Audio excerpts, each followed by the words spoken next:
We also have Christopher Daniels against this man, Alex Coughlin. Alex, how you doing? Oh, fantastic. Thank you guys very much for having me on. I'm excited. That was a smooth transition. Very nicely Thank you. done. Appreciate it. Yeah, Resurgence, like you said, coming up. Very excited for this weekend, getting ready now.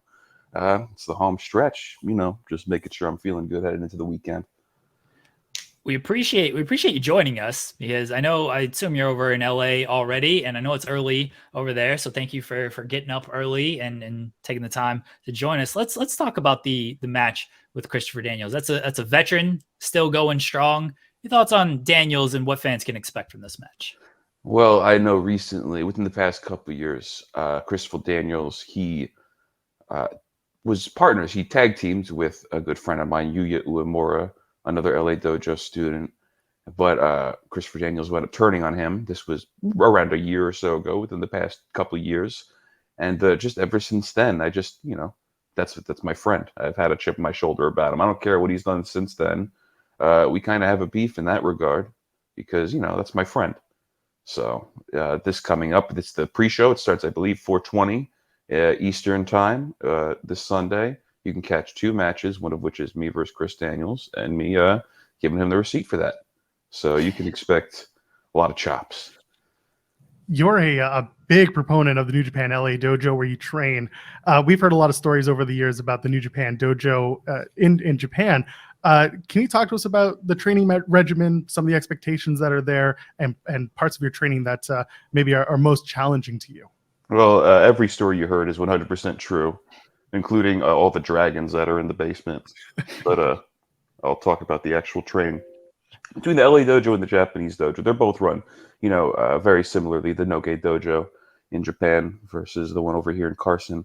But I've spent time in both. The first tour when we did the Young Lions Cup in 2019, we spent a good amount of time when we stayed at dojo, and we were there. We saw the training. We got up to clean every morning, and it's strict. It's what you expect. It's very regimented. It's very scheduled. It's very disciplined. It's lots of squats, lots of push-ups in both countries. Just I think when we were rocking and rolling, we had Sundays off, and that was really it. Every other day was, 300 to 500 squats, however many push-ups, on top of all the in-ring training and the weightlifting afterwards. And we work hard. We're young lions. There's a reason we're that animal, based on Carl Gotch, and not something that can't handle the heat. The pressure creates diamonds from coal. So we work hard, and hopefully wind up even better at the end of the process. During Training. Oh, sorry. Go ahead, Joel. If you don't mind. During the pandemic, New Japan Strong also became a huge part of your regimen, and your work with New Japan Strong was regularly featured. Talk to me about the importance of New Japan Strong and working a TV style program like that. Well, New Japan Strong was fantastic for us because, like you said, during the pandemic, it was a very dry period for a lot of people, New Japan included. We'd just been with the company. I went to Japan once, and then international travel shut down. So I wasn't able to go over there and go on the shows. So, Rocky and a few other people, they spearheaded. The first couple shows technically weren't even Strong branded yet. We had a few shows, and then the Strong name stuck, and then we did the weekly airings because we tape up in Port Hueneme. But yeah, it was great that we had something to do, and it's a very different atmosphere with the no crowd tapings with nobody else there versus a regular show where people would obviously be there. It's a different atmosphere, but with everybody there, it being a bit more laid back. You learn different things, and you learn from different people. And it's a unique experience and a very good one, and one that I'm very happy that we went through because, again, you learn different things that you normally wouldn't have. And just spending all that time, around everybody there, it was the who's who of the locker room. There's a lot of American talent or people that were able to come to the shows, like your Jay White, your Juice Robinsons, all those guys. And, I'm happy for those years that we had, and looking what it's turned into to the shows that we've had. We had the pay-per-view in San Jose. We're doing more tapings coming up. The show coming up this Sunday, Resurgence. The first Resurgence we had was our first show back with people in America. That was in LA. That was at the Olympic Theater, I think. Whatever it's called, Olympic something. It's a couple of years back where I wrestled Carl. And the Resurgence show is important to me, just as New Japan Strong is important to me. And I'm very excited for these shows. And I'm looking forward to the future for both New Japan in America and Strong. What do you make of the rebrand of New Japan Strong? Because it used to be you tape the shows, it was a weekly thing. Now it's basically big events when it comes to New Japan Strong, and then they air the matches as part of the New Japan Strong on New Japan World in the following weeks. Right. So schedule-wise, it's very similar to what we were doing. I mean, just schedule-wise, to where we'd show up, wrestle, and then they'd film it and air it out. It's just now that they're bigger shows with bigger names, and it's I guess just bigger. So I'm happy with that direction too, and it seems pretty consistent. And the shows have been great, and we're getting some big names. So I'm happy with how that's going so far. And again, excited for how that's going to go in the near future. Speaking of that first New Japan Resurgence show, another person who was on the show, I believe, was one John Moxley.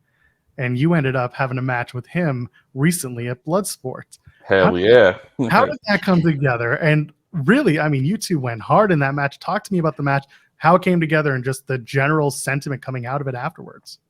Well, all leading up to this Bloodsport 9, I was slated to wrestle Yuya. I mentioned before, LA Dojo fellow comrade. But it was a week before the show, WrestleMania week. It was a Thursday. And 1 week before that Bloodsport Thursday, I got a call from Josh, Mr. Barnett. And he was like, hey, Mox's opponent dropped out. We want you to fight him. And I was like, sure. Like, I didn't know exactly how to answer other than yes. Like, it was overwhelming at the time. But, the week passed, trying to figure out, it's a big difference. Wrestling, Yuya, somebody versus a big name, someone like, John Moxley. But, just like any other fight, came and went. We fought, punched each other in the face, had a great time, and I want to do it again. Training with Shibata, when you started training with him, did you ever think, one, that you'd be teaming with him years later, and then two, you're going to be facing him on June 1st for the ROH Pure title? When you started training with him, do you think, like, hey, I'm actually going to wrestle this guy, I'm going to team with this guy, the trainer, a guy who many people didn't think was going to wrestle again after everything that happened? Yeah, honestly, early on, it never really crossed my mind. And I just never thought of it.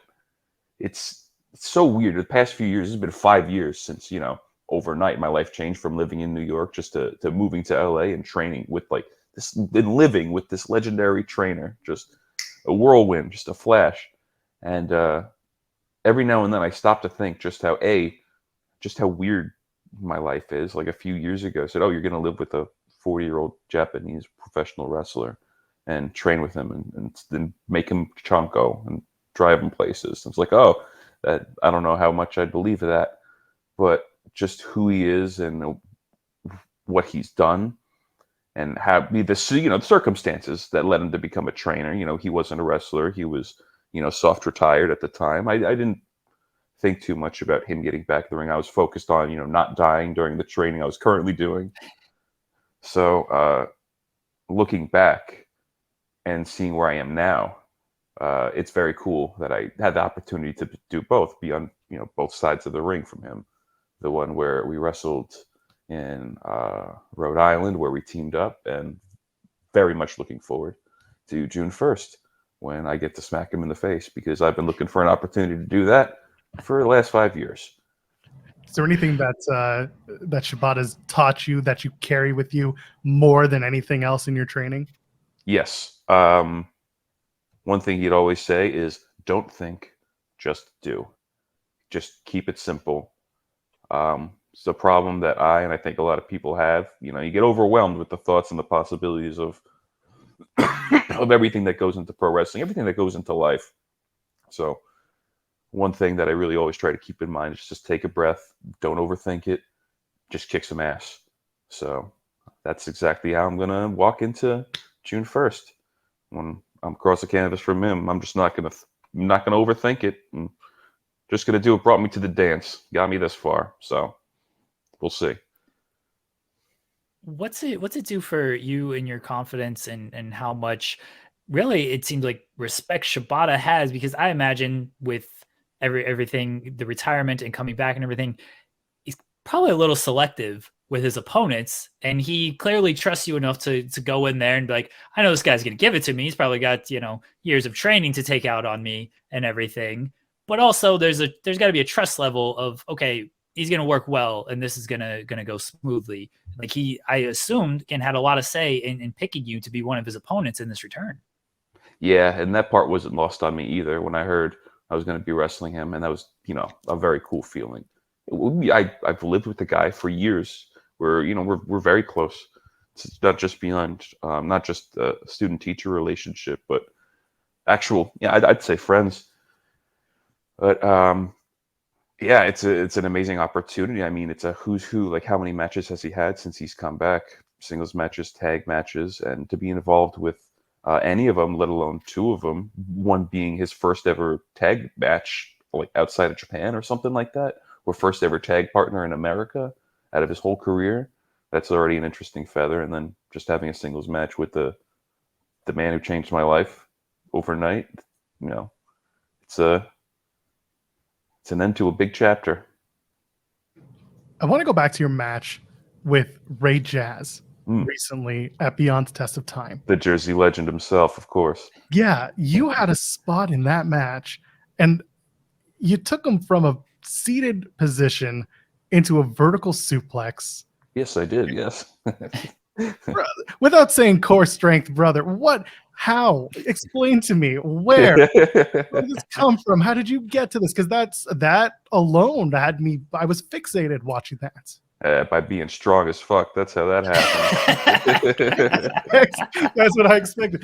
Like, clearly, this is something you got to work on. This is something you do a lot of work to get towards. But this is something that you regularly do. Your moniker is something deadlift. Is the something seated vertical position suplex? Well, that's a great idea. I could just put two adjectives or nouns before the something. It'll become a something deadlift. Shit, that's a good idea. I'll credit you. Don't worry. No, yeah. Hey, it's like we were talking before. Like, during the pandemic, we were all here in LA. In the dojo house. Me, Clark, Gabe, Carl, and we had this dojo, but wasn't being used. We trained in. Shibata would be in Japan for months at a time during the pandemic, and we would just get creative and try shit out. And we would do a lot of chain wrestling in our training. And a position I found myself in a lot was, you grab a headlock takeover, and then you grab the head scissors with the legs. So in that position, you see it a lot. There's 2 or 3 reversals that you normally see. And I was just thinking, I'm here a lot. Is there something else I can do from here? Is there another way I could pick the guy up or do something? I just kind of spitballed from there. And I did a couple things. Like, I wrestled John Gresham a couple of years back, about a year and a half, in Philadelphia.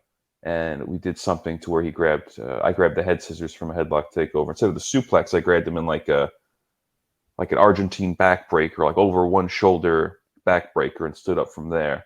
And then after that, I figured, a suplex would be cool. See if I can do it. And it turns out I could, thankfully. So now it's a thing that I do. I want to ask about that, Jonathan. Yeah. I want to ask about that Jonathan Gresham match, because I actually did a thing with him where we watched a match and we broke it down kind of move by move. And I asked him, what match do you want to do? And he said the match he did with you for New Japan Strong. And he talked about how he wanted to make everything mean something. And the headlock was a big thing in that match of, okay, you do it once, now we're going to escape on this one. And like, everything meant something in that. So I guess my question that is, how much went into that match with Gresham and putting all of that together? And how much did you learn from Gresham and just putting and making all the little things mean something like that? That was an absolute pleasure working with Gresham. He's amazing. I've been a fan of his work for a long time, since before I started wrestling. And to finally get the opportunity, I love technical wrestling, and he's like the pinnacle.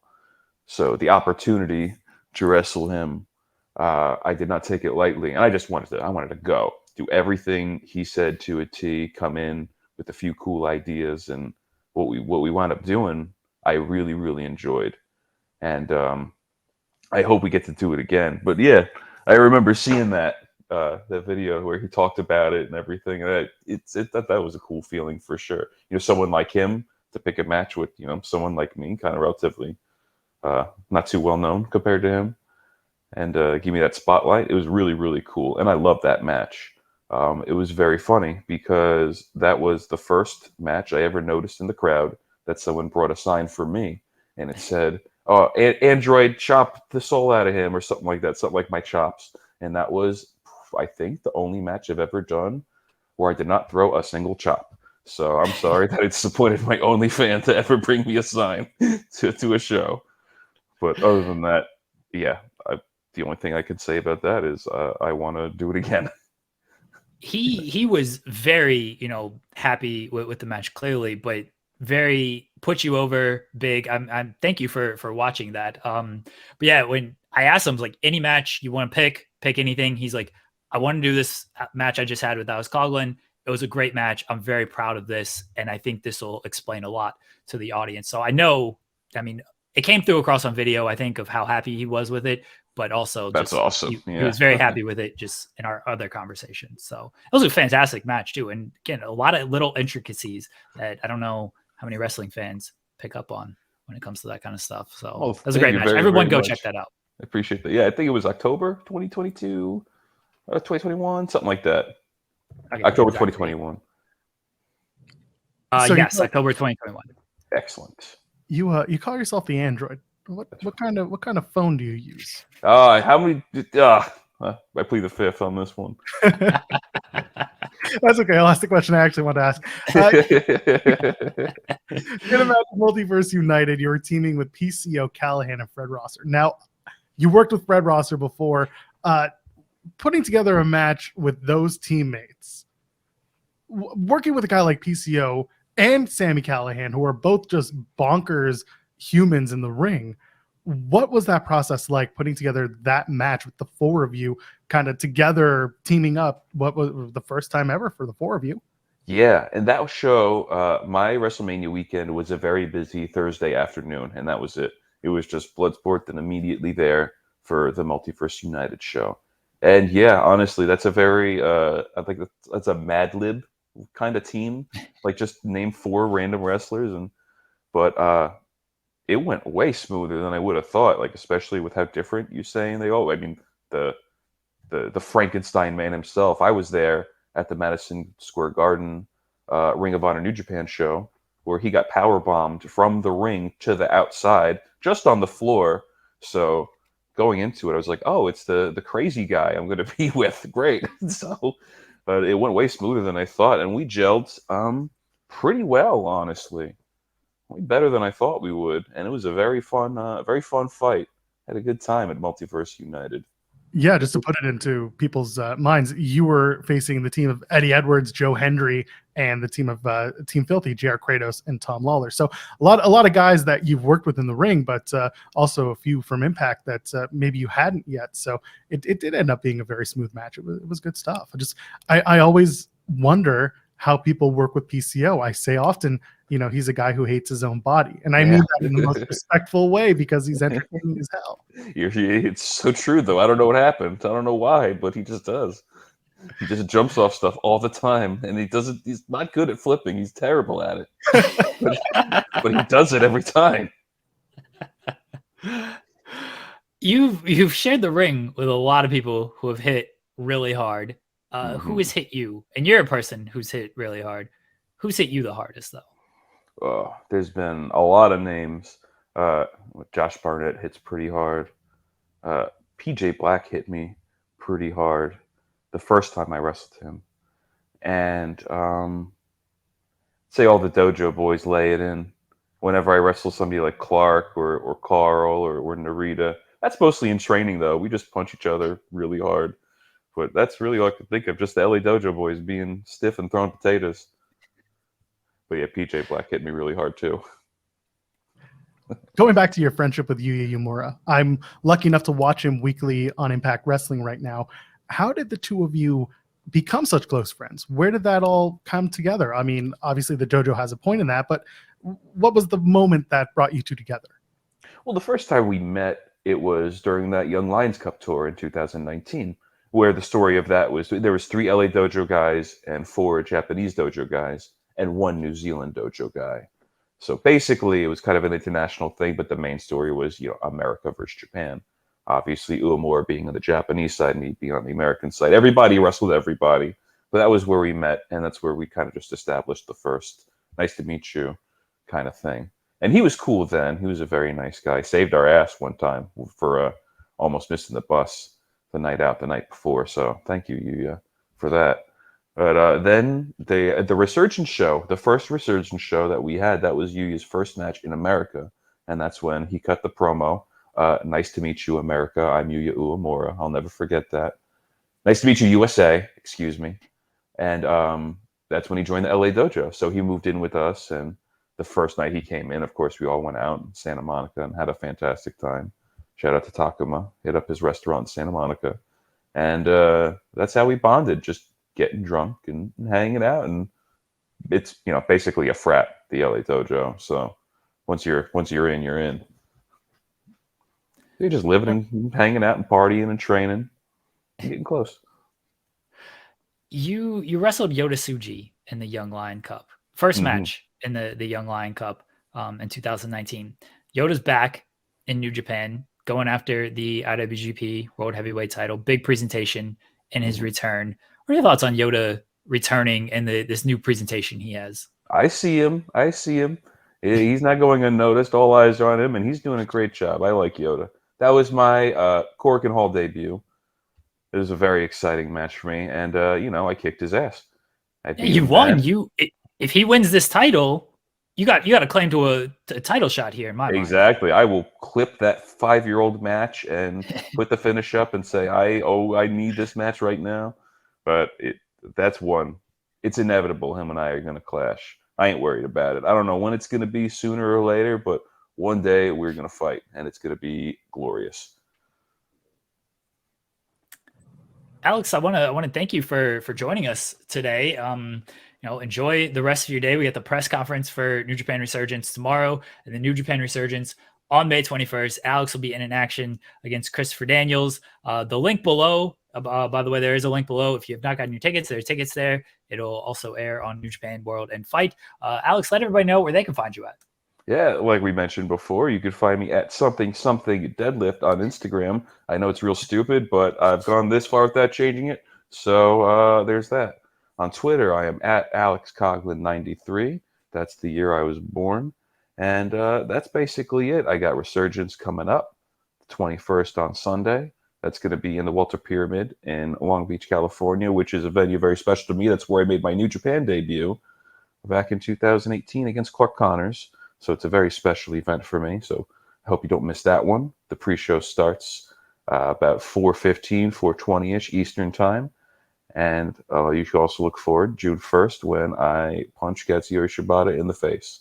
Thank you guys very much for having me. I hope you didn't ramble too much, and I appreciate it. Thank you very much. I had a great time. Thanks, Alex. It's a pure rules match. Now, don't punch him too hard. I think you get a warning for the closed fist. So yeah, I only get one, but that one's going to count. Oh, man. Okay. Hey, fair enough. Fair enough. All right. Thank you, Alex. Enjoy the rest of your day. We look forward to checking out New Japan Resurgence and specifically your match against Christopher Daniels. Alex Coughlin, everybody. Fantastic, man. And Joel, I didn't even bring up on air. He's still behind the scenes, so I'm bringing him out. You're calling him Coughlin. I was trying to get you beat up. I did it one time as I'm like half caffeinated, trying to sort myself out in the intro. My God. Trying to get you beat up. It's a big dude. I'm gonna have to fly to LA and get the shit kicked out of me now.